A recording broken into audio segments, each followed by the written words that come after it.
حي على الفلاح.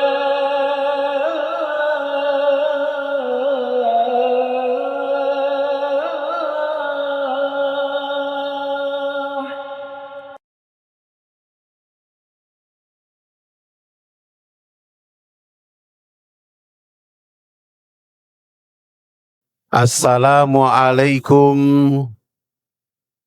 warahmatullahi wabarakatuh.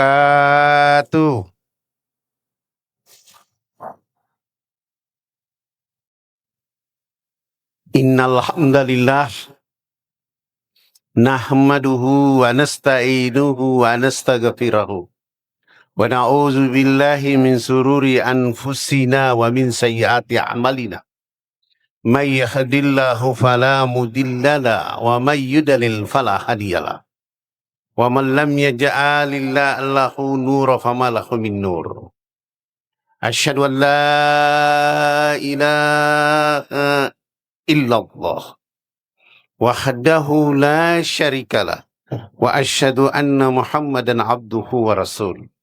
Allahumma salli wa sallim wa barik ala sayyidina wa maulana Muhammad wa ala alihi wa ashabihi wa man tabi'ahum bi ihsani ila yaumiddin. Qala Allah Ta'ala fil kitabil aziz, a'udzu billahi minasyaitonir rajim.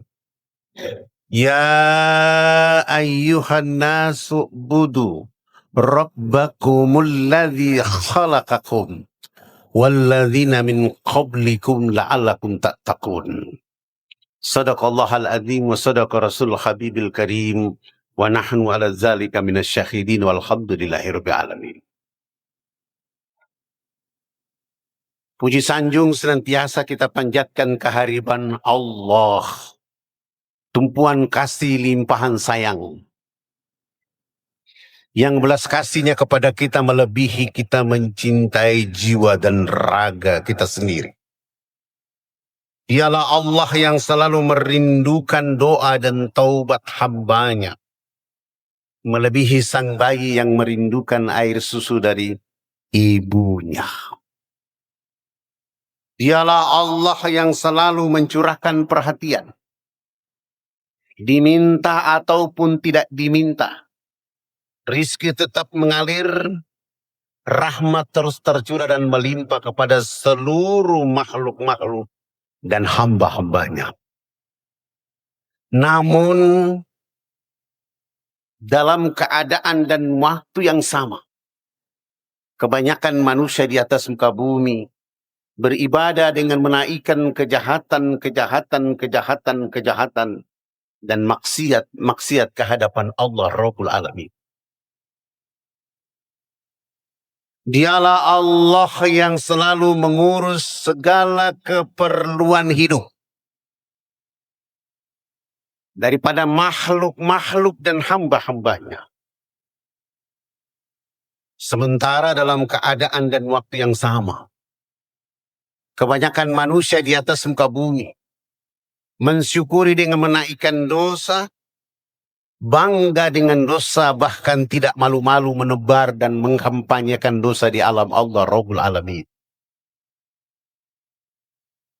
Dialah Allah Al-Khaliq Tabaraka wa Ta'ala yang menciptakan manusia dari setetes air mani yang hina.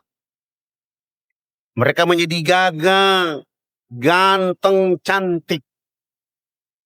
Ada yang rambutnya keriting, kulitnya hitam keling. Ada yang rambutnya lurus, kulitnya putih. Ada pula yang kulitnya putih, rambutnya warna krem. Mereka seluruh manusia itu Allah tebarkan di seluruh alam semesta. Dan sungguh Allah melebihi mereka manusia daripada makhluk Allah yang lain, berupa akal dan pikiran. Tetapi kebanyakan di antara mereka manusia itu hidup dengan keangkuhan, egois, tamak, rakus, sombong. Bahkan di antara mereka manusia itu Sudah ada yang mulai berani-berani lupa kepada Allah Rabbul Alamin. Di suatu saat Allah akan mengembalikan mereka manusia ke tempat yang paling terendah, yaitu menjadi bangkai-bangkai yang ditelan oleh cacing-cacing Allah di perut bumi Allah. Dialah Allahu Akbar. La ilaha illallah ma'buda illallah. Alhamdulillahirabbil alamin. Dengan ridho dan rahmat Allah Rabbul Alamin, kita berkemampuan menyatukan jiwa dan raga kita berduyun-duyun ke tempat yang mulia.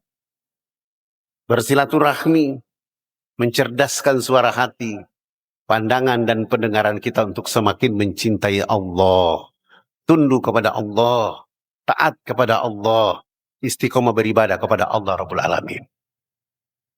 Dan semoga hadirnya tuan-tuan dan puan-puan di tempat yang mulia ini menjadikan tempat ini menjadi cerita ulang di padang mahsyar bahwa kita adalah hamba-hamba Allah yang istiqomah di dalam agama ini. Amin ya rabbal alamin. Salam tering salawat kepada manusia agung kekasih Allah, Rasul Muhammad sallallahu alaihi wasallam, yang sengaja diutus oleh Allah sebagai hadiah untuk penduduk akhir zaman. Oleh karena diutus untuk mencerdaskan, diperintahkan untuk mencerahkan, disuruh Allah untuk mengkaryakan, memandirikan, membangun dan peduli pada umat manusia, mengibarkan bendera anitum harisum alaikum bil mu'minina raufur rahim. Mengibarkan bendera keselamatan, bendera kebahagiaan yang hakiki hanya bersama Allah Rabbul Alamin. Dicemooh, difitnah, diusir, dilempar, Rasul terus membangun kecerdasan itu dan menjadi warna-warna kehidupan daripada agama ini, sehingga lahirlah Islam datang menjadi rahmat untuk seluruh alam dan isinya. Begitu pula salam dan salawat kepada keluarganya, sahabatnya, tabi'in, para guru, para alim, para ulama. Dan salam dan salawat itu juga datang kepada ibu, tuan, puan, saudara-saudaraku yang hadir di waktu duha yang mulia ini. Semoga Rasulullah SAW senyum melihat kita duduk di majelis yang mulia dan sekaligus menyambut kita dengan karpet safah merah di padang mahsyar bahwa ini adalah umat yang tidak melihat wajahku, tidak duduk bersamaku, tidak mendengar kata-kata dariku, tapi mereka tetap istiqomah membawa, mendakwakan agama di mana saja mereka berada. Amin ya rabbal alamin.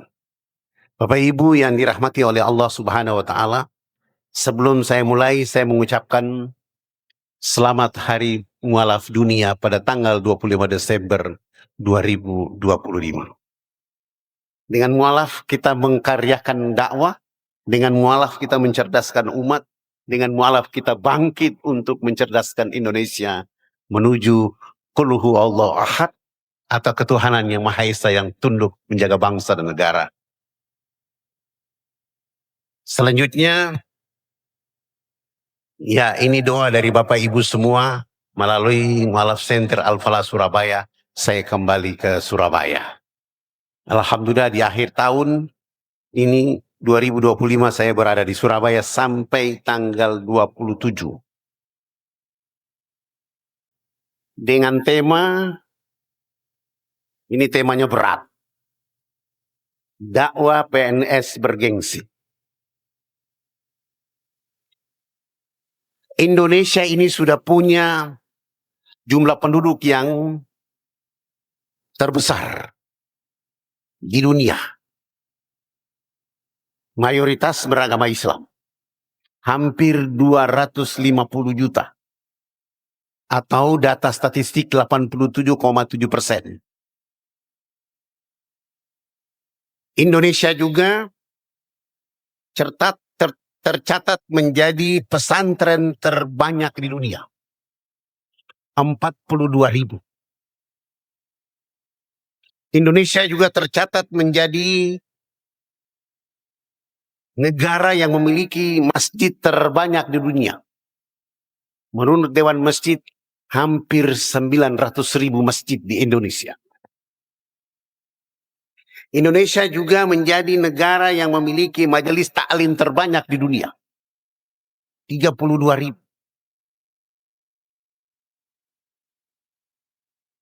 Dan Indonesia juga menjadi negara yang memiliki ormas Islam terbanyak di dunia. Tapi yang menjadi masalah kita adalah jumlah mayoritas itu tidak menjadi kualitas dalam menuntun umat menuju ketaatan kepada Allah. Karena selain kita mayoritas, kita juga panen dengan 645 aliran sesat. Hebat. Tapi kita juga dengan jumlah mayoritas, fasilitas yang mayoritas, menurut hasil penelitian umat Islam Indonesia, sholat subuh berjamaah hanya 2% saja. Di sisi lain, umat Islam Indonesia belum maksimal mengembangkan dakwah sampai ke tingkat RT, RW. Di sisi lain, pesan ulama kita melalui lagu Indonesia Raya. Bangunlah jiwanya, bangunlah badannya untuk Indonesia Raya. Pesan ulama itu jelas untuk bisa Indonesia ini bangkit, raya, makmur, jiwa-jiwa manusia yang kering, kerontang, keliru, salah jalan, harus dikembalikan untuk hidup dengan agama ini. Maka kalau saya jadi presiden Indonesia, saya akan instruksikan kepada ketua-ketua RW, setiap hari absen warga yang masuk sholat subuh di masjid. Kalau tidak, ketua-ketua RT-nya akan menghadapi pengadilan besar di hadapan malaikat Munkar dan Nakir. Maka kita bersyukur Masjid Al-Faleh sudah menggerakkan semua potensi untuk masuk ke rumah Allah di waktu pagi. Kenapa orang Islam suka mengeluh? Karena tidak biasa tulus masuk ke rumah Allah di waktu subuh. Maka hari-hari mereka mengeluh. Berpikir bahwa dia sudah berusaha tetapi usahanya tidak naik. Oleh karena tidak pernah membangun rumahnya dengan rumah Allah di pagi hari. Padahal sederhana. Jika ketua RT rapat dan mengumumkan kepada warga yang beragama Islam. Saya kasih contoh, ada warga RT 1, 100 kepala keluarga. Ada 20 beragama lain. Maka 80 itu didorong oleh ketua RW agar mereka bisa masuk ke dalam masjid. Ketua RW juga harus mendorong masyarakat di warga 80 itu, berapa orang yang bisa baca Quran, berapa orang yang belum bisa, lapor ke masjid di dekat ketua RT. Akan ketahuan siapa yang memiliki aliran sesat di warga itu, siapa yang bersetengah hati dengan agama ini. Maka tugas ketua RT dengan dakwah yang ada di lingkungan itu. Maka saya menyebutkan, dakwah itu pekerjaan paling bergengsi dari penduduk bumi kepada penduduk bumi yang lain di bumi. Dengan satu catatan, membawa dakwah itu bukan dengan kekerasan, bukan dengan cara yang keliru. Karena hadis riwayat Abu Daud menyebutkan kepada kita bahwa Nabi SAW berpesan, agama Islam ini adalah agama yang wajib masuk ke dalam rumah yang ada di kampung ataupun rumah yang ada di kota. Baik rumah yang dibuat dari kayu ataupun rumah yang dibuat dari batu. Dimasuki agama ini.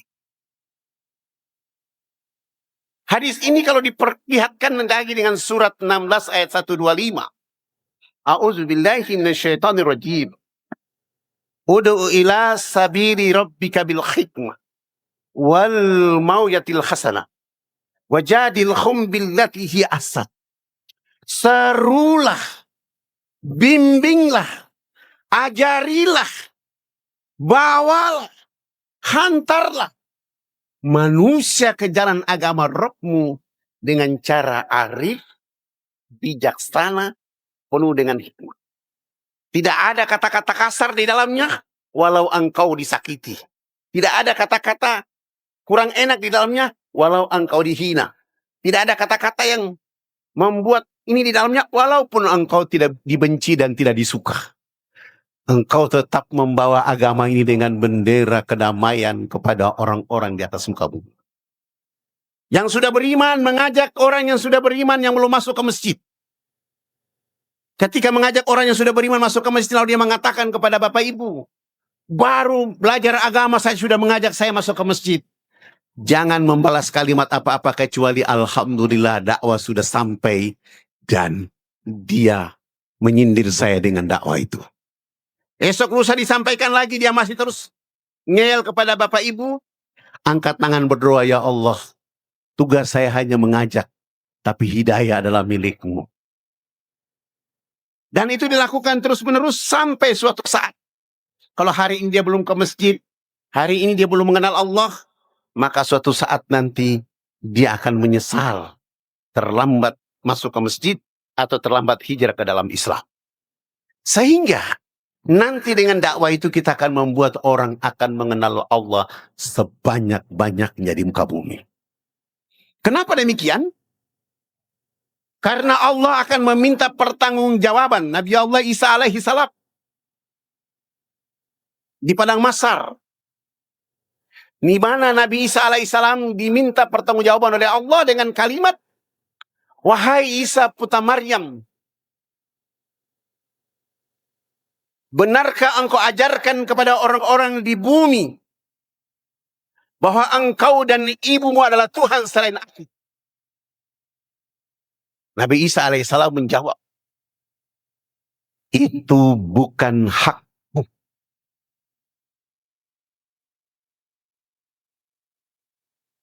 Engkau mengetahui apa yang aku tidak ketahui, dan aku tidak mengetahui apa yang engkau ketahui.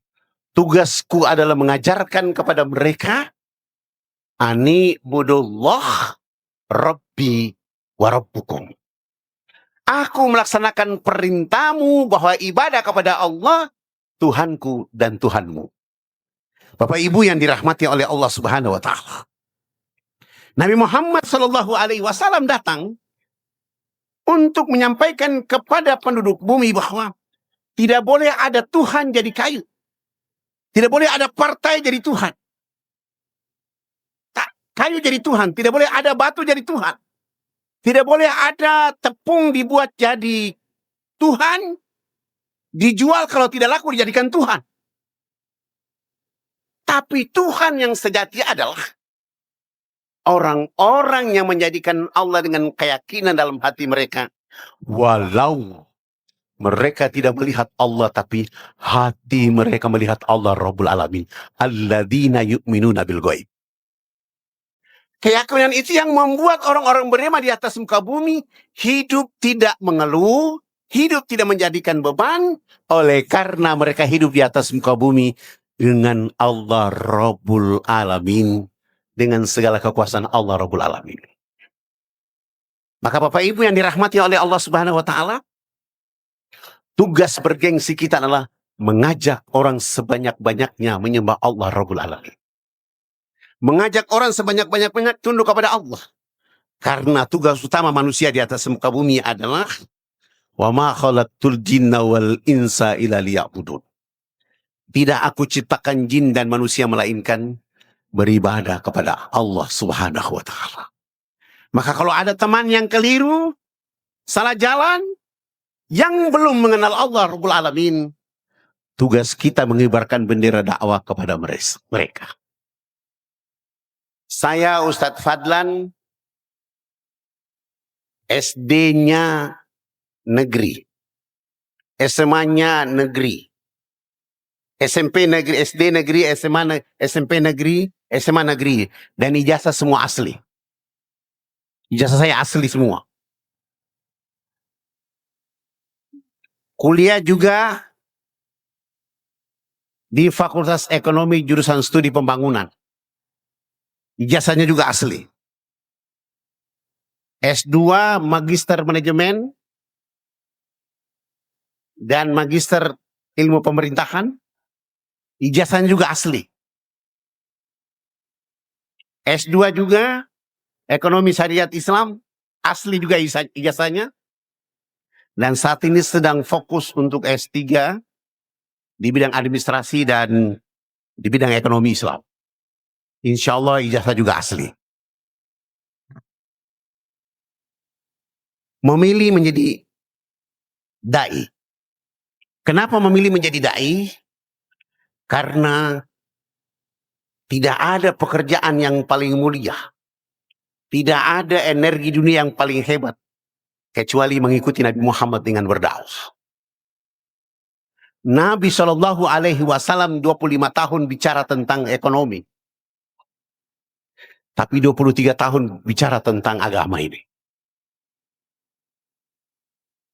Dan membawa manusia dari kelompok yang kecil, dari Mekah, akhirnya menjadikan Madinah menjadi senter perjalanan dakwah di dunia.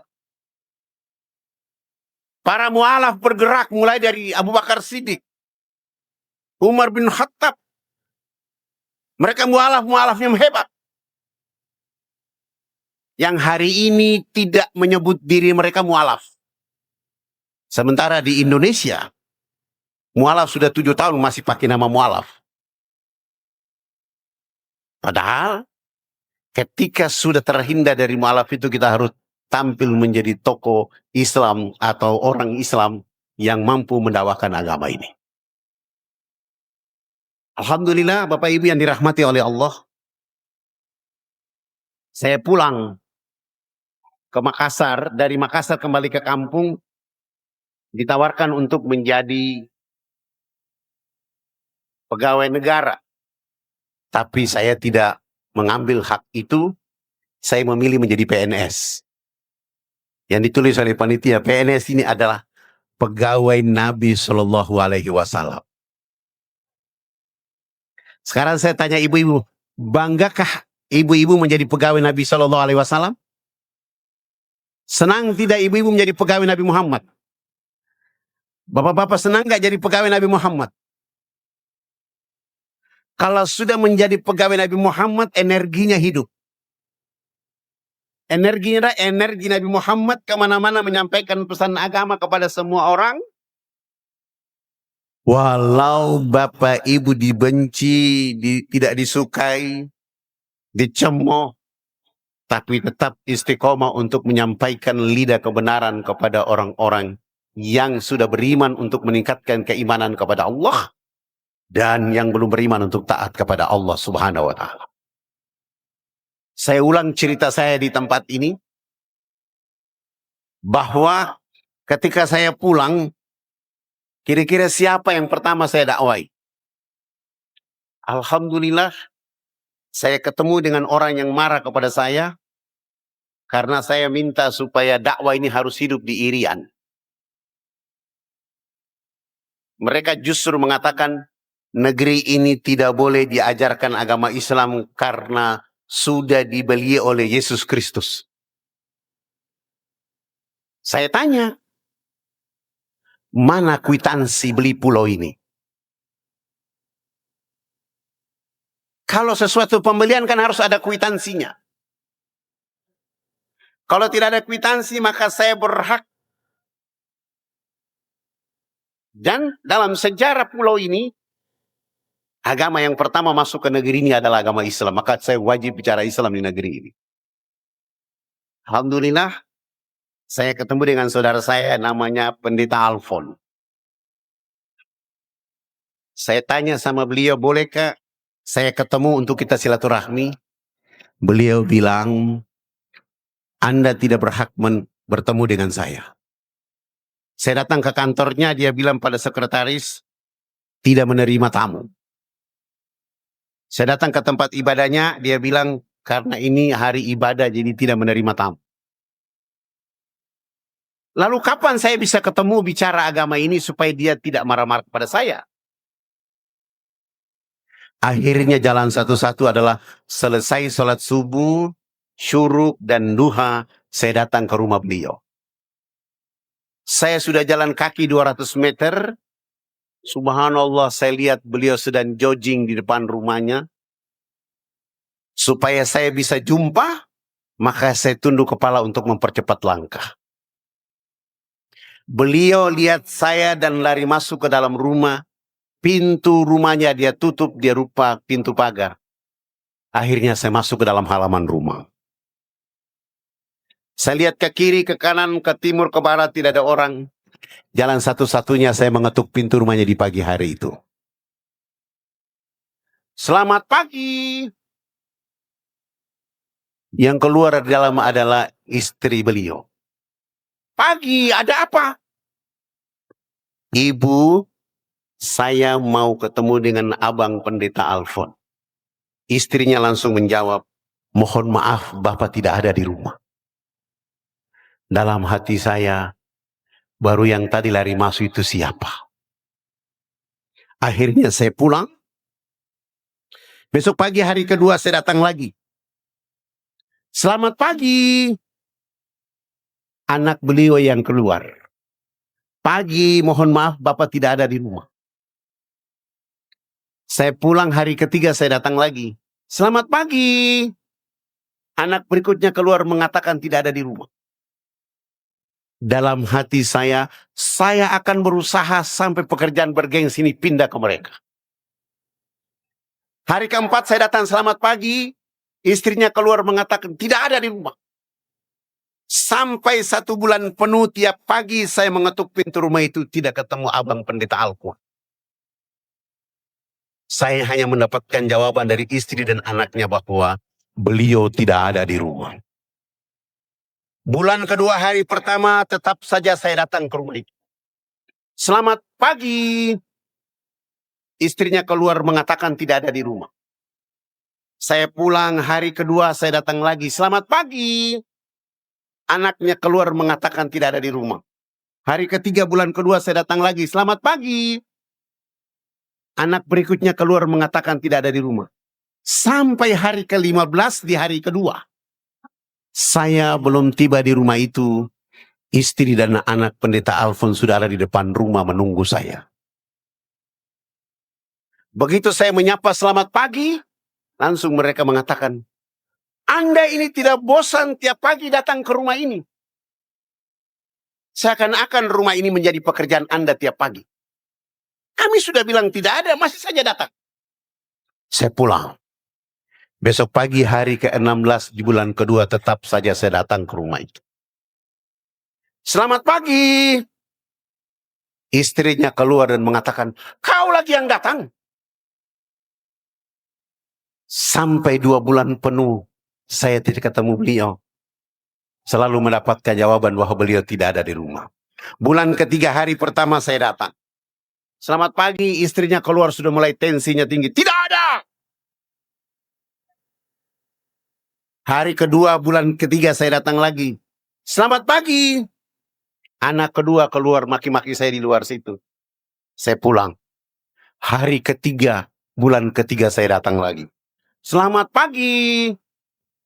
Anak tertuanya keluar mengatakan pagi Pak Fadlan. Mohon maaf. Bapak tadi malam jatuh sakit sehingga kami bawa ke rumah sakit. Saya langsung muji Allah dalam hati saya. Alhamdulillahirabbil alamin. Pintu sudah terbuka. Saya tidak pulang. Melanjutkan perjalanan dari rumah pendeta ke rumah sakit untuk mencari tahu keadaan yang sebenarnya. Karena keinginan saya, pekerjaan bergengsi harus menyentuh keluarga ini. Sampai ke rumah sakit, saya tanya di bagian informasi, benarkah beliau ini masuk rumah sakit?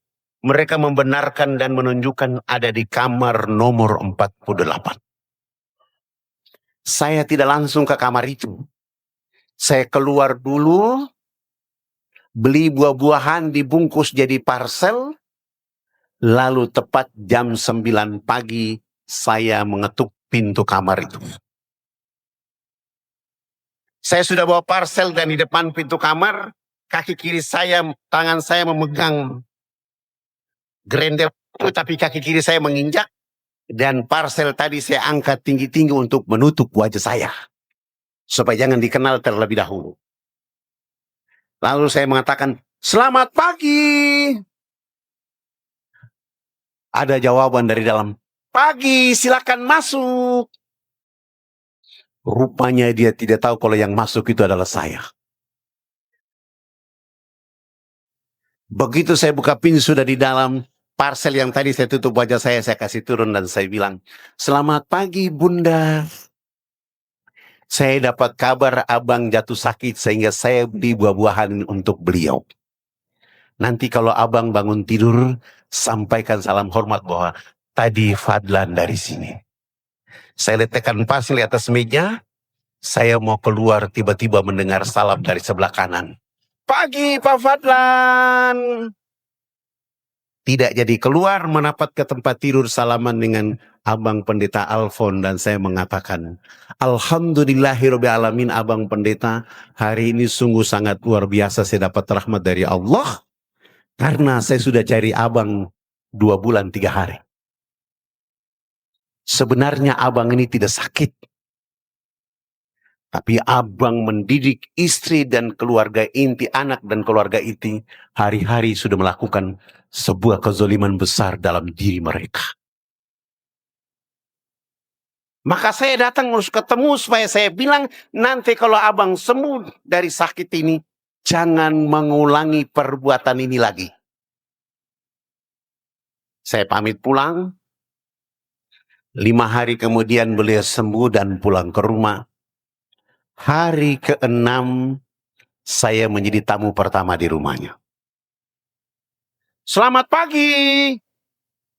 Subhanallah, Pendeta Alfon bersama istri dan 7 anak membuka pintu dan mempersilahkan saya masuk ke dalam rumah mereka. Di saat itulah saya mulai dengan tema besar saya, indahnya Islam bagi penduduk alam semesta. Dari jam 10 pagi sampai jam 12 siang, saya pamit pulang, beliau mengatakan, "Pak Fadlan, usahakan besok datang lebih pagi lagi." Alhamdulillahirrahmanirrahim. Besoknya mulai dari jam 7.30 sampai duhur, selesai sholat duhur dilanjutkan sampai asar. Pekerjaan dakwah ini sampai 5 hari berturut-turut. Subhanallah, menjelang waktu asar di hari kelima, beliau bersama istri dan 7 anak mengatakan sikap kepada saya bahwa mereka ingin hijrah, mengucapkan 2 kalimat syahadat. Bapak Ibu yang dirahmati oleh Allah Subhanahu wa Ta'ala, seandainya saya tidak sabar mengetuk pintu rumah itu, seandainya saya tidak istiqomah tiap pagi datang ke rumah itu, keluarga ini jauh dari hidayah. Tapi saya memburu mereka bahwa keadaan ini akan menjadi sebuah perubahan, karena saya sungguh tahu Allah tidak buta, Allah tidak tuli, Allah tidak tidur. Allah sedang melihat apa yang dilakukan oleh hamba untuk mengajak mereka di bumi agar kembali fafiru ilallah, lari cari Allah. Maka gerakan kita hari ini adalah dengan cara yang asal, dengan penuh dengan hikmah, dengan cara yang tenang, dengan cara yang damai, dengan cara yang memberi motivasi, dengan satu harapan Allah akan turunkan hidayah kepada orang yang belum menyembah Allah Rabbul Alamin. Dan itu cita-cita besar Nabi Muhammad SAW, menjadi visi yang ditulis oleh Allah, yang ditetapkan oleh Allah dalam surat 9 ayat 128. Dan tugas kita harus melakukan itu, mencerdaskan mereka. Walau kita akan berhadapan dengan bentura, tapi jawablah benturan itu dengan kalimat-kalimat thayyibah kepada mereka.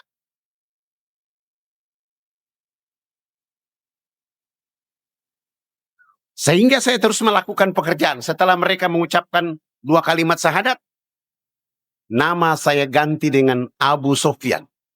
Subuh sudah ke masjid, duhur sudah ke masjid, sudah mulai mengaji. Dari konsekuensi dakwah itu akhirnya Fadlan harus ditangkap untuk nginap di penjara selama 3 bulan. Alham, wah ini orang bikin pekerjaan bergengsi ditahan. Ternyata di dalam penjara itu ada ribuan orang yang perlu kita islamkan. Ya, kita dakwah lagi di dalam. 125 syahadat, saya dikasih keluar lagi. Pergi berdakwah lagi. Karena energi Al-Quran kepada kita itu sangat luar biasa. Dan tidak ada pekerjaan yang bisa merubah cara pandang seseorang kecuali dengan dakwah ini. Apalagi di dalam hati Bapak Ibu menjadi pegawainya Nabi Muhammad SAW, bergerak terus untuk mencerdaskan orang dengan agama. Itu yang harus dijalankan oleh kita, sehingga hari-hari kita akan menemukan teman, menemukan sahabat yang tadi tidak suka jadi suka, benci jadi senang, lawan jadi kawan dalam proses perjalanan hidup, oleh karena mencerdaskan mereka, mencerahkan mereka, mengkaryakan mereka, memandirikan mereka, membangun mereka dengan taat kepada Allah Rabbul Alamin. Dan saran saya kepada Bapak Ibu, jangan sampai merasa bosan. Kadang-kadang orang ini sudah pergi yang mengajak orang, bilang besok kita sholat subuh berjamaah. Dia bilang sok tahu baru ikut pengajian Ustadz Fadlan sudah mulai ajak-ajak saya. Baru dengar pengajian dari ini sudah mulai sombong-sombong mengajak saya. Alhamdulillah dakwah Bapak Ibu sudah sampai. Inilah energi yang harus dibangun oleh kita, sehingga kita mengembalikan hasil penelitian tadi. 2% yang sholat subuh, maka kita naikkan minimal di lingkungan kita sudah masuk 50-60%. Gerakan kita terus mendorong orang-orang. Kalau hasil penelitian 64% orang Indonesia belum bisa baca Quran, tugas kita bergerak untuk mendorong mereka kembali kepada Al-Quranul Karim. Sebuah kitab yang dibaca selalu dikasih hadiah 10 energi dari Allah Rabbul Alamin, dibanding dengan buku-buku lain di dunia yang dibaca sampai tutang sakit tidak akan mendapat apa-apa kecuali sekedar menjadi pengetahuan. Tapi Al-Quran, dengan pekerjaan bergengsi ini kita akan melakukan, mendorong, memberi motivasi kepada semua orang. Sehingga dunia ini akan mengenal Allah dengan Al-Quran, dan Al-Quran akan menjadi sikap bagi orang Islam atau orang beriman di bumi. Karena Al-Quran itu menjadi akhlak perjalanan manusia di bumi. Dan itu sudah dicontohkan oleh Nabi Muhammad SAW kepada kita semua. Bapak Ibu yang dirahmati oleh Allah Subhanahu wa Ta'ala, pekerjaan bergengsi ini tidak membutuhkan ilmu yang banyak. Saya ulangi, pekerjaan bergengsi ini tidak membutuhkan kita harus menghafal ilmu yang banyak. Paling terbesar adalah milikilah akhlak yang tinggi. Karakter menjadi orang Islam yang jujur kepada orang. Karena saya telah mengalami itu. Saya berjanji kepada salah satu kepala suku, karena dia setelah dia syahadat, tidak bisa pakai sendal karena ukuran kakinya 47. Saya berpikir ini kira-kira pabrik mana yang bisa bikin sendal ukuran ini. Oh, ternyata saya tanya ada teman-teman di Jakarta, di tempat namanya PIK, ada pabrik yang bisa bikin sendal ukuran nomor 47. Saya pesan dan bikin kurang lebih ada kira-kira 2 kodi atau sekitar 40 pasang. Setelah jadi, ini sendal kami bawa sampai di ibu kota provinsi, tapi lupa bawa ke kampung. Ketika saya sudah datang disambut dan duduk di situ, semua orang yang punya apa saya sudah bawa semua, tinggal satu orang yang belum, yaitu bapak yang minta sendal itu. Ternyata dia tidak pulang. Dia bilang saya tidak pulang ke rumah sebelum sendal itu datang kepada saya. Dari kota ke kampung ini kirim sendal 7 hari baru sampai. Terpaksa dia juga 7 hari tinggal di posko dakwah. Begitu sendal tiba dia pakai, dia gembira dan dia pulang.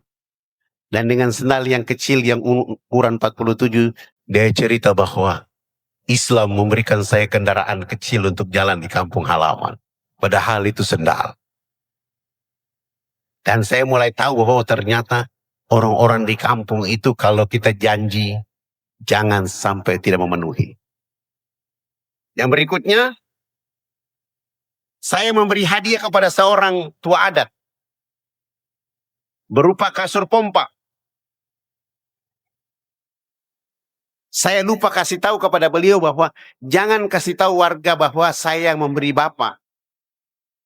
Tapi begitu dia buka itu kasur pompa di rumah adatnya, dia tidur-tidur, tiba-tiba tetangganya datang, dia persilahkan tidur di atas, lalu ini tua adatin juga tidur di atas. Setelah dia bangun tidur dari jam duhur sampai jam 3 dia bangun, dia tanya kepada yang saya beri kasur, siapa yang, di mana kau beli kasur? Bapak ini cerita bahwa yang kasih kasur ini adalah Ustaz. Beliau bangun tidur ketemu saya di depan itu dan beliau mengatakan, Anda tidak adil. Kenapa Bapak bilang saya tidak adil? Masa kasih Bapak itu kasur saya tidak? Astagfirullahaladzim. Apa yang terjadi? Mau dan tidak mau telepon ke Kelapa Gading Jakarta, kirim itu kasur sebanyak 30. Supaya jangan terjadi begitu, karena mereka adalah mentor-mentor saya di lapangan untuk menjaga dakwah ini. Dan subhanallah, ada satu dahsyat yang mereka lakukan. Setelah mereka syahadat selesai, kita bawa pulang mereka. Mereka keinginan mau pergi ke surga. Di pedalaman itu mereka tidak bilang Mekah Madinah itu kota suci, tapi itu kota surga. Lalu kita bawa pergi. Waktu itu kebetulan Pak Harto selalu memberi setiap tahun itu 125 orang. Saya ingat ketika saya bawa pertama, 125 orang itu udah dari Jakarta, sendal lengkap, sepatu lengkap. Tapi gitu sampai di Jeddah, kepala sukunya mengatakan kita tidak boleh turun sebelum membuka seluruh alas kaki. Sepatu seluruh dibuka. Turun dari pesawat dalam keadaan kaki tak beralas. Kaki kosong. Begitu kami turun sudah disambut oleh utusan Kementerian Saudi Arabia. Dan mereka melihat keadaan masyarakat yang 125 orang dengan kaki kosong itu dan mereka bertanya, ini ada apa? Supaya tidak banyak bertanya, saya bilang, ini orang tua kami dari kampung. Mereka bilang sama saya, karena ini kotanya Hawa dengan Adam, nenek Hawa dan kakek Adam, maka kami tidak boleh menggunakan alas kaki, karena kalau ada alas kaki maka kaki belum sampai di kota suci, belum sampai di surga. Selama 45 hari di Mekah dan Medina tidak pernah pakai alas kaki. Apalagi di Arafah tidak pakai alas kaki. Sampai mereka pulang. Sampai kami bawa pulang, mereka bilang apa? Disambut oleh warga masyarakat. Dan saya hanya kasih hadiah korma 1 orang 2 karton yang isi 20 kilo. Air zam-zam 1 orang kita kasih 20 liter. Masing-masing di antara mereka berdakwah. Siapa yang minum air dari surga ini dia saat dunia kiamat tidak akan pernah kehausan. Dalam hati saya kira-kira hadis mana ini? Tapi itu bahasa dakwah mereka. Siapa yang nanti dunia kiamat, kalau dia sudah pernah makan buah-buahan dari surga ini, maka pada saat dunia kiamat hancur, dia tidak pernah kelaparan. Saya bilang hebat juga ini bapak-bapak ya. Subhanallah. Dalam waktu yang tidak terlalu lama, kira-kira 2-3 menit, ada 29 kepala keluarga mengatakan, kami ingin bersama bapak kepala suku, kami makan ini buah dan minum ini air. Langsung syahadat di tempat itu. Sederhana saja pesan mereka, sederhana saja kata-kata mereka, tapi membuka pintu hati orang untuk tunduk kepada Allah Rabbul Alamin. Maka saya sungguh yakin Bapak Ibu yang hadir di tempat ini pasti punya ilmu yang banyak. Tinggal turunkan tensi dakwah dengan sederhana, agar kita bisa menjemput orang mengenal Allah Subhanahu wa Ta'ala. Ingat, Bapak Ibu yang dirahmati oleh Allah, pekerjaan bergengsi dari dakwah ini tidak memerlukan pujian manusia. Bapak Ibu dakwah lalu ditepuk tangan, dihargai, dihormati. Saya mohon maaf. Sebaiknya kita tidak mengharapkan itu.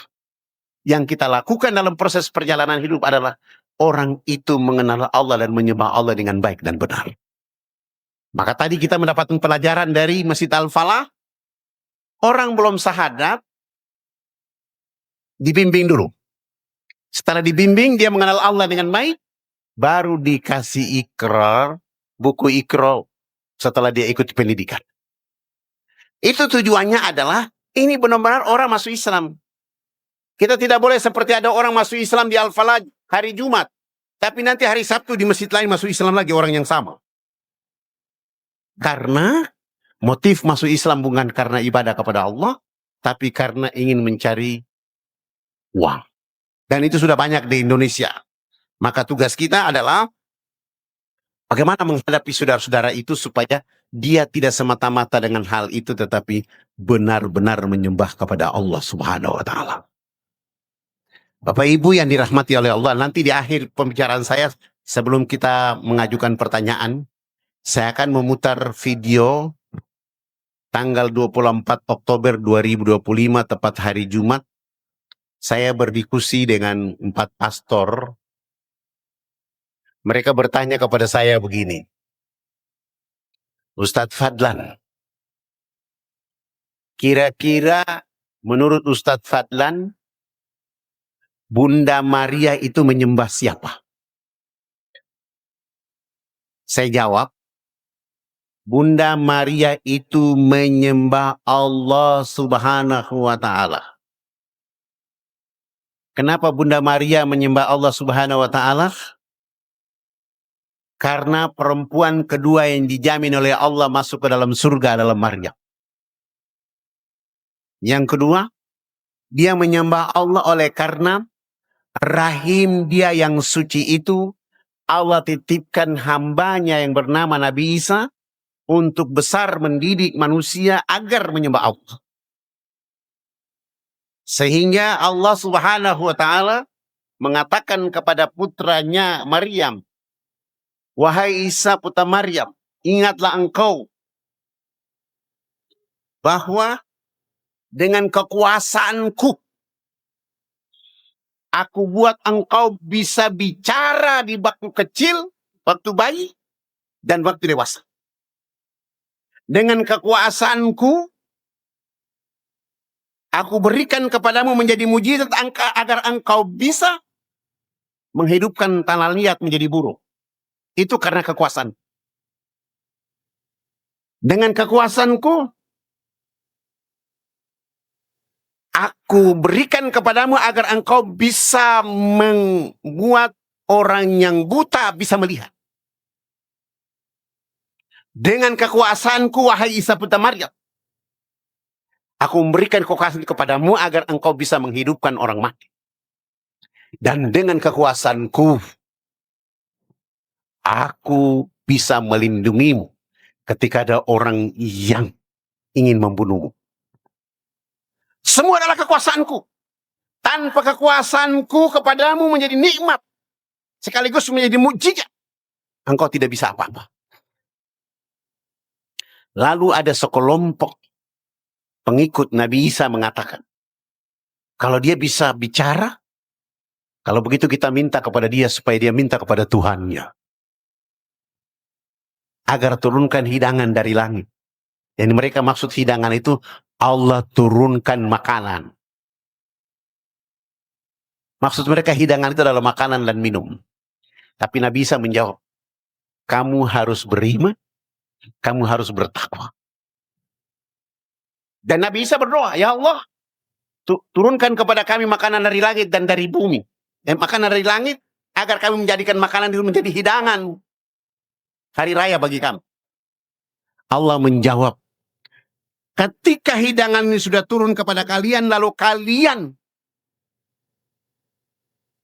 tidak menyembah atau menjadikan Tuhan selain daripada aku, maka azabku lebih keras kepada kalian manusia daripada hukuman kepada manusia yang pernah aku siksa di bumi. Lalu apa yang menjadi hidangan itu? Dan yang dimaksud dengan hidangan itu adalah budullah Rabbi wa Rabbukum. Menyembah Allah Tuhanku dan Tuhan. Itu yang dimaksud dengan hidangan. Bukan makan minum. Kalau makan minum gunakan akal dan pikiran untuk cari di bumi yang Allah sudah kasih. Masa persoalan makan minum harus diturunkan? Maka ketika kita sudah berada mendapatkan hidangan budullah Rabbi wa Rabbukum, maka tugas kita mencerdaskan orang untuk menyembah Allah Tuhanku dan Tuhan. Nah, ini yang harus disampaikan. Sehingga tidak boleh ada pohon jadi Tuhan, batu jadi Tuhan, gambar jadi Tuhan, manusia jadi Tuhan, ormas jadi Tuhan, partai jadi Tuhan, jabatan jadi Tuhan. Itu akan menggeser Rabbi wa Rabbukum. Tuhanmu dan Tuhan kamu. Tuhanku dan Tuhan kamu. Ini yang dimaksud oleh Nabi Isa alaihissalam kepada saudara-saudara kita yang belum mendapatkan hidayah. Sehingga tugas umatnya Nabi Muhammad SAW menyampaikan pesan ini seperti disampaikan Nabi Adam, Nabi Idris sampai dengan Nabi Muhammad SAW. Bahagia menjadi umatnya Muhammad menyampaikan pesanan ini. Tenang menjadi umatnya Muhammad menyampaikan pesanan ini. Agar pesanan ini berfungsi untuk menyelamatkan dan membahagiakan orang sebanyak-banyaknya kelak nanti di hadapan Allah. Bapak Ibu yang dirahmati oleh Allah Subhanahu wa Ta'ala. Energi ini kita bawa kemana saja. Di bis, setelah kenalan dengan orang di bis, tanya kepada diri, ke masjid atau ke tempat lain. Ketika dia ke tempat lain, dekati dirinya, minta teleponnya, dan bilang kita akan diskusi di suatu saat. Di kereta juga begitu. Di pesawat juga begitu. Dalam keadaan apapun, di restoran pun demikian. Sehingga semua tempat yang dimana kita berada, pesan dakwah bergensi kepada mereka. Bapak Ibu, tugas kita mengantarkan dakwah kepada mereka. Urusan berikutnya adalah urusan Allah Subhanahu wa Ta'ala. Kenapa? Lidah Bapak Ibu menyampaikan kalimat kebaikan itu kepada orang jauh lebih baik daripada usaha apa yang Bapak Ibu lakukan di atas muka bumi. Ibu mengajak orang makan, baik. Ibu Bapak mengajak orang untuk minum, baik. Tapi lebih baik adalah ibu mengajak orang dengan kalimat yang mencerdaskan mereka sehingga mereka menyembah Allah jauh lebih baik. Hadiahnya adalah, kalau masa lalu Nabi Muhammad menyebutkannya, hadiahnya kendaraan yang termahal. Kendaraan termahal itu menurut hadis onta merah. Kita tidak cari onta merah, tapi cari kereta yang cepat tembus ke dalam surga yang Bapak Ibu akan dapat dengan sebutan Allah kepada kita, salamun qaulan mir rabbir rahim. Sekarang saya mau tanya ibu-ibu, siapa yang mau dilantik oleh Allah di surga dengan kalimat salamun qaulan mir rabbir rahim? Tidak ada yang mau. Ibu-ibu tidak ada yang mau. Baru satu orang. Yang lain tidak mau dilantik Allah masuk surga dengan salamun qaulan mir rabbir rahim. Kita tanya bapak-bapak dulu, siapa yang mau dilantik oleh Allah di dalam surganya dengan salamun qaulan mir rabbir rahim? Nah, ini laki-laki semua, yang ibu-ibu ini nggak mau. Ibu mau dilantik di surga atau di neraka? Ya, angkat tangan yang tinggi, ini malaikat sedang lewat ini. Katakan saya dan keluarga saya. Sudah, begitu dong. Hari mualaf follow semua. Kita harus menjadi orang bergengsi karena melakukan pekerjaan bergengsi dari Nabi Muhammad. Nabi menunggu ibu, Nabi menunggu bapak. Nabi kangen sama bapak dan ibu. Karena bapak ibu tidak melihat wajah Nabi Muhammad, tidak duduk bersama Nabi Muhammad, tapi terus mendorong manusia di bumi seperti Nabi Muhammad mendorong orang mengenal Allah Subhanahu wa Ta'ala. Bagaimana mendorongnya? Berdakwah. Paling banyak cara dakwah. Saya kasih contoh begini. Ada seorang fakir miskin. 5 hari sudah tidak makan. Agamanya bukan Islam. Tapi supaya dia bisa dapat makan, hari Sabtu Bapak Ibu ada di depan rumah, teras rumah lagi dengan keluarga minum makan. Tiba-tiba dia meminjam kalimat, Assalamualaikum warahmatullahi wabarakatuh. 5 hari saya tidak makan. Ibu jemput dia dari pintu pagar masuk, kasih makan, kasih minum, selesai.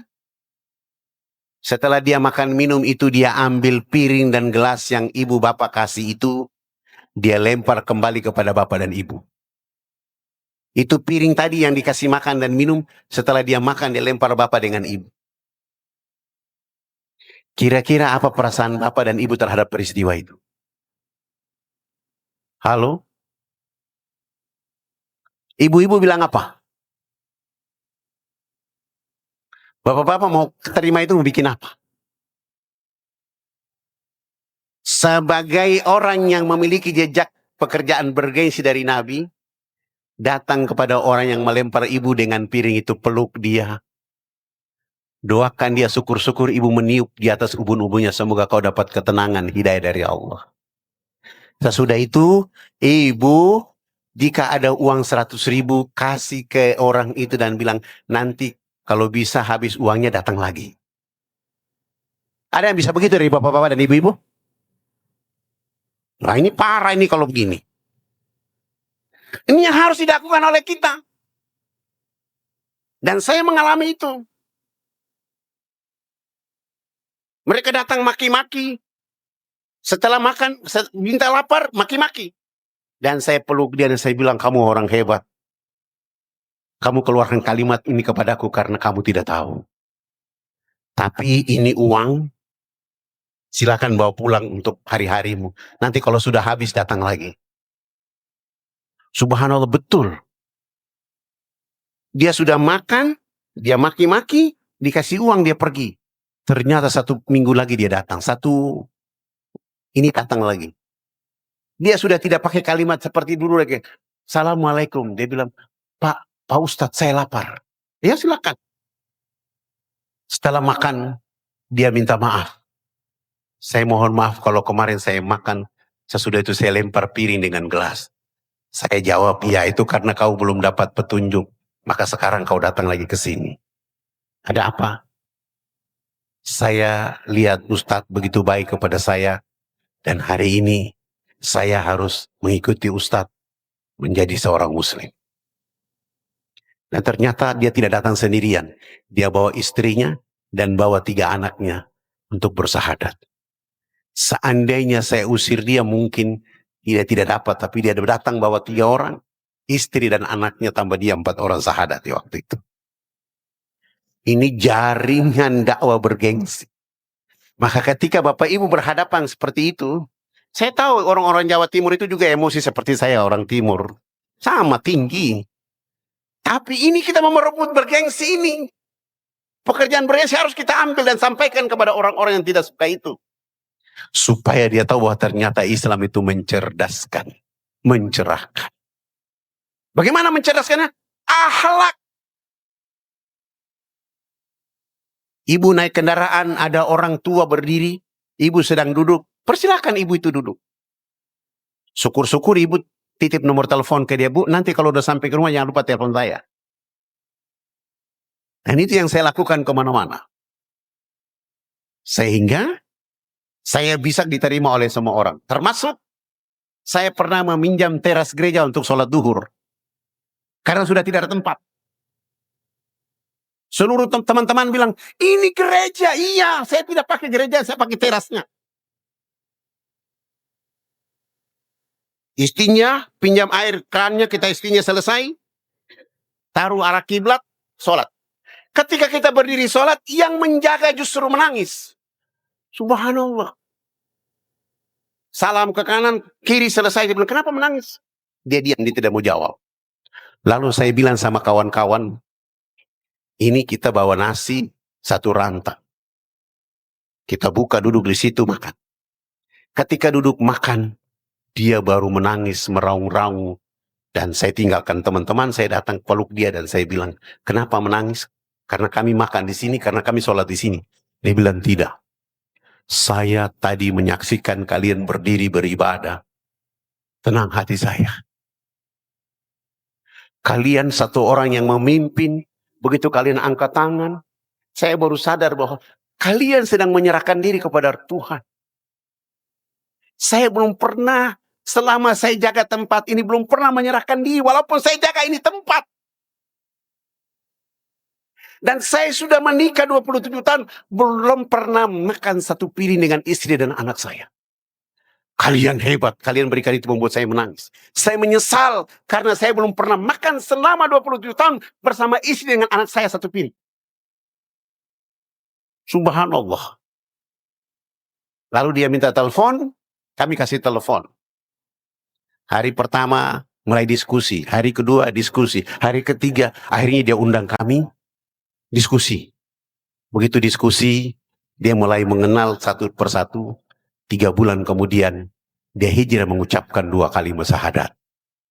Setelah dia mengucapkan 2 kalimat syahadat, dia bilang, karena ini tempat kakek saya yang punya. Kakek saya punya bapak cuma satu-satunya, bapak saya. Dan bapak saya punya anak cuma saya satu-satunya. Selama saya jaga ini tempat, tidak ada orang yang datang. Dan sekarang saya sudah masuk Islam, kita rubah dia ke tempat masjid lah. Dan inilah carilah. Kita tidak dapat orangnya saja, tapi tempatnya juga. Asalkan Bapak Ibu, ketika menyampaikan agama ini, pertama tidak boleh emosi. Kadang-kadang kan ada orang bilang, kamu salah agamamu. Gak boleh. Gak boleh. Jangan menyalahkan agama orang, nanti orang akan menyalahkan agamamu. Tapi cerdaskan orang agamamu, orang akan melihat agamamu penuh dengan kecerdasan dan penuh dengan rahmat. Walau dirimu disakiti. Ketika saya dimasukkan ke penjara 3 bulan pertama, 6 bulan kedua, 9 bulan ketiga, sampai orang lapas itu mengatakan, ini orang tidak bosan masuk penjara tiap tahun. Lalu ketika dia buka pintu penjara, dia bilang sama saya, kenapa kamu tidak takut dengan penjara ini? Saya jawab, saya tidak takut dengan penjara. Karena abang orang yang paling mulia memasukkan saya ke tempat ini. Tempat ukuran 4x3 ini, saya tidak bicara dengan siapa-siapa di dalam. Saya hanya bicara dengan Allah. 3 bulan pertama saya bicara dengan Allah. Saya berdoa dengan Allah. Baca kitab suci Allah. Jadi saya enjoy di dalam ini. Kamu orang hebat bisa kasih masuk saya di penjara ini.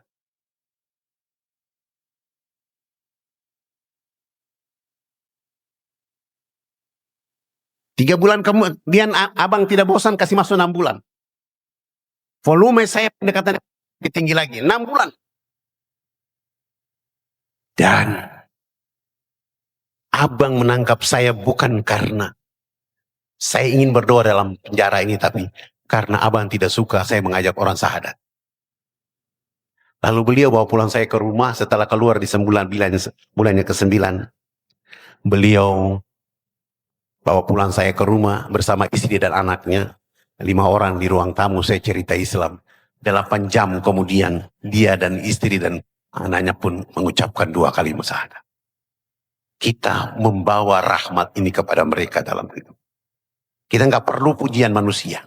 Tapi bagaimana Allah dengan ridha dalam perjalanan hidup kita. Bismillahirrahmanirrahim. Alhamdulillahirabbil alamin. Hamda syakirin. Hamdan naimin. Hamda yuafi ni'amahu wa yukafi majida. Ya Rabbana lakal hamdu kama yanbaghi li jalali wajhikal karim adim sultani. Allahumma salli wa sallim wa barik ala sayyidina wa maulana Muhammad wa ala alihi wa ashabi ajmain. Allahumma rabbi ghafir lana dzunubana wa li walidina warhamhum kama rabbana sigara wa li jamil muslimina wal muslimat wal mu'minina wal mu'minat al ahya'i minhum wal amwat. Ya Allah ya Rahman ya Rahim, dengan segala ridha dan rahmat darimu, Mualaf Center Al-Falah Surabaya mengundang kami bertemu berkumpul di tempat ini. Sekiranya ini menjadi kebaikan ya Allah, berkahi hidup kami semua ya Allah. Rahmati hidup kami semua ya Allah. Ridhoi perjalanan hidup kami semua ya Allah. Kami datang ke tempat ini dengan dosa-dosa yang kami bawa. Engkau Maha Pengampun. Ampuni kami semua ya Allah. Ampuni pengurus Mualaf Center Al-Falah Surabaya ya Allah. Ampuni kami yang datang dari tempat yang berbeda-beda di tempat ini. Ya kami hilaf, kami keliru, kami salah. Engkau Maha Pemberi maaf yang terbaik dan tersempurna. Maafkan kami, anta afu jala jalal. Ya kami datang hanya mencari ridha dan rahmat darimu ya Allah.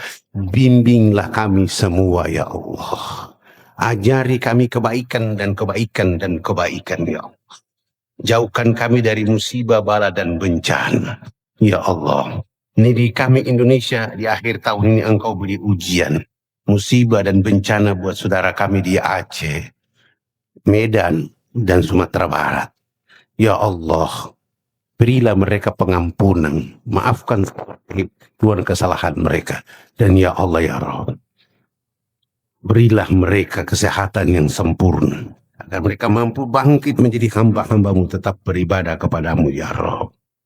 Kami yang ada di tempat ini ya Allah.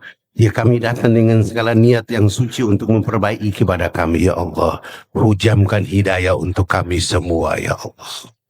Ya Allah jadikan Masjid Al-Falah Surabaya, terkhusus Mualaf Center Al-Falah Surabaya, menjadi sebuah lembaga dakwah dari masjid ini yang menghimpun, mengajarkan, membina, serta mensejahterakan pemberdayaan terhadap mu'alaf-mu'alaf yang ada di wilayah binaannya ya Allah. Irhamana ya arhamar rahimin. Dalam perjalanan ini engkau tempatkan kami tepat di bulan Rajab. Maka kami mohon kepadamu ya Allah. Allahumma balikna Rajab wa Saban wa balikna Ramadan. Kami dalam keberkahan Ramadan, Rajab, Saban, dan pertemukan kami dengan bulan suci Ramadan. Jadikan siar Islam di tempat ini semakin makmur, sejahtera, dan menjadikan kedamaian hambamu ya Allah. Irhamana ya arhamar rahimin. Apa yang menjadi cita-cita dan hajat kami semua, engkau sungguh mengetahuinya ya Allah. Berkahi ayah ibu, tuan puan, kakak adik, saudara yang hadir di tempat ini. Berkahi langkahnya sehat walafiat selalu. Segala urusan dimudahkan dan dilancarkan. Jauhkan dari virus, wabah, musibah dan penyakit. Dekatkan dengan ridho, rahmat dan pengampunan serta maaf darimu. Rabbana atina fid dunya hasanah wa fil akhirati hasanah wa qina azaban nar wa adkhilnal jannata mal abrar. Ya Aziz, Ya Ghaffar, Ya Rabbal Alamin. Rabbana taqabbal minna innaka antas samiul alim wa tub alaina innaka antat tawwabur rahim. Wa sallallahu ala khairil kahi sayyidina Muhammadin wa ala alihi wa sahbihi wasallam. Subhana rabbika lizzati amma yasifun. Wassalamun alal mursalin walhamdulillahi rabbil alamin. Demikian yang disampaikan, mohon maaf lahir batin. Subhanallah bihamdika asyhadu la ilaha illa anta astaghfiruka wa atubu ilaik. Wassalamualaikum warahmatullahi wabarakatuh.